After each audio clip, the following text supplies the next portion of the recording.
Hi friends, welcome to my channel. আমি আজ আপনাদের সাথে সদ্যোজাত শিশুর যত্ন সম্বন্ধে কিছু টিপস শেয়ার করছি।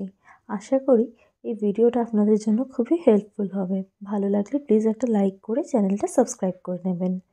প্রথমত, শিশুকে দুধ পান করানো।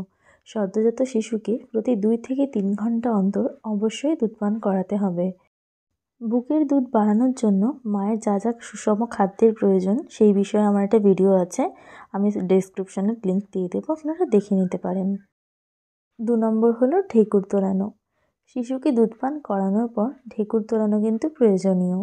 শিশুকে বুকে নিয়ে শিশুর থুতনিটা আপনার কাঁধে রেখে এক হাত দিয়ে শিশুর পিঠে আস্তে আস্তে চাপড়াতে হবে যতক্ষণ না সে ঢেকুর তুলছে। 3 নম্বর হলো নাভির যত্ন। সদ্যোজাত শিশুর নাভির যত্নের প্রতি অবশ্যই বিশেষ গুরুত্ব দিতে হবে। শিশুর নাভিটি শুকনো রাখবেন, মানে যাতে জল না লেগে থাকে, আর সবসময় পরিষ্কার রাখতে হবে। তার জন্য শিশুর নাভিতে হাত দেওয়ার আগে অবশ্যই সাবান বা হ্যান্ড ওয়াশ দিয়ে হাত ধুয়ে নেবেন আর ভালো করে মুছে নেবেন। শিশুকে ডায়পারটা সবসময় নাভির নিচে পরাবেন, এতে তাড়াতাড়ি নাভিটা শুকাতে সাহায্য করবে। 4 নম্বর, মাসাজ করা। শিশুকে বেবি অয়েল, বেবি লোশন অথবা সর্ষের তেল দিয়ে মালিশ করতে পারেন।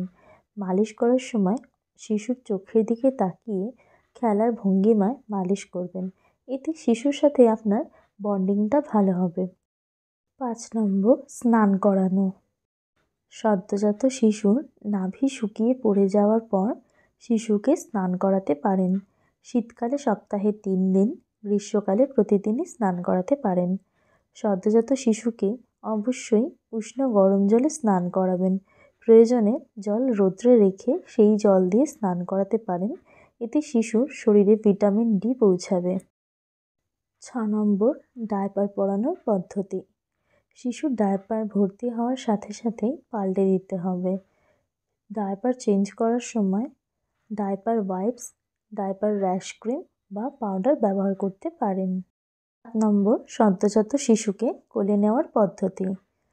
সদ্যোজাত শিশুকে কোলে নেওয়ার সময় জোরে ঝাঁকাবেন না বা মাথার উপরে তুলবেন না, এটা খুবই বিপজ্জনক হতে পারে, কারণ শিশুদের হাড় এই সময় খুবই নরম থাকে।